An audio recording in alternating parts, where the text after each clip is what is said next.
জাহান্নামীদের মধ্যে যারা জাহান্নামে যাবে কিয়ামতের দিন আল্লাহ পাক জিজ্ঞেস করবেন তুমি জাহান্নামে আসছো কেন?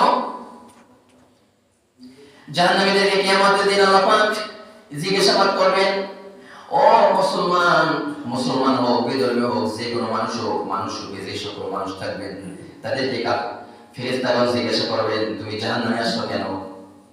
তারা বলবে ক্বালু লাম নাকু মিনাল মুসাল্লিন ওয়া লাম নাকু নুতঈমুল মিসকিন, আমরা দুনিয়াতে নামাজ আদায় করতাম না আর অসহায় মানুষদেরকে খানা প্রদান করতাম না, এই জন্যই আমরা জাহান্নামে আসছি। ক্বালু লাম নাকু মিনাল মুসাল্লিন, আমরা তো নামাজ আদায় করতাম না। প্রিয় ভাইরা, নামাজ আদায় করে না এরকমের মানে মানুষ আজকে মুসলমান দাবি করে, বেশি কি কম? বেশি না, অনেক অনেক বেশি নামাজ আদায় করে না। আপনার প্রত্যেকটা মানুষ, একজন মানুষ ইমানদার মুসলমান দাবি করে আর মুসলমান দাবি করে না যিনি, তার মধ্যে শুধু পার্থক্য নামাজ, নামাজ, শুধু নামাজ। প্রিয় ভাইরা, সেই কিয়ামতের দিন যখন মানুষদেরকে জাহান্নামের ভিতরে নিক্ষিপ্ত করা হবে, তখন জাহান্নামের ভিতরে যে ফেরেশতাগণ থাকবেন তারা জিজ্ঞাসাবাদ করবেন তোমরা কি দুনিয়াতে যখন ছিলা, তোমরা দুনিয়ার মধ্যে যখন ছিলা তখন তোমাদেরকে এই জাহান্নামের কথা কোন মানুষ কি তোমাদের সামনে বলে নাই? বলে নাই?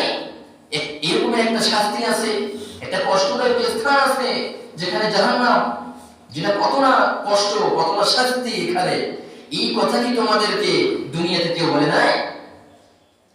ওয়ালিল্লাযিনা কাফারু বিরাব্বিহিম আযাবু জাহান্নাম ওয়া বি'সাল মাসীর ইযা ওয়ালকু ফিহা সামি'ু লাহা শাহীকান ওয়া হিয়া তাফুর, যখন জাহান্নামের মধ্যে কোন একজন মানুষকে নিক্ষিপ্ত করা হবে, ফালানো হবে, তখন এত জোরে জোরে এত এত এত জোরে চিল্লাপাল্লা করবে, হারে কেউ নাই আমাকে শাস্তি ফেরানোর জন্য।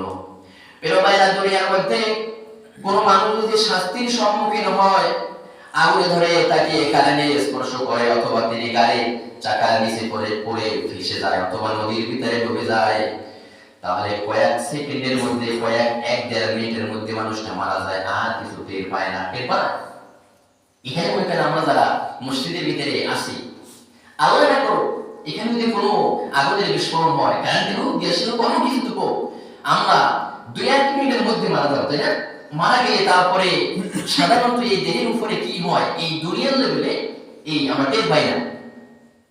কিন্তু জাহান্নামের ভিতরে যখন মানুষদেরকে নিক্ষিপ্ত করা হবে, জাহান্নামের ভিতরে যখন মানুষদেরকে ফেলানো হবে, তখন আর এই দেহের ভিতর থেকে প্রাণ বের হবে না, শুধু শাস্তি আর শাস্তি, চিল্লাপাল্লা করতে থাকবে, চিল্লাপাল্লা করতে থাকবে, এত বেশি করে চিল্লাতে থাকবে।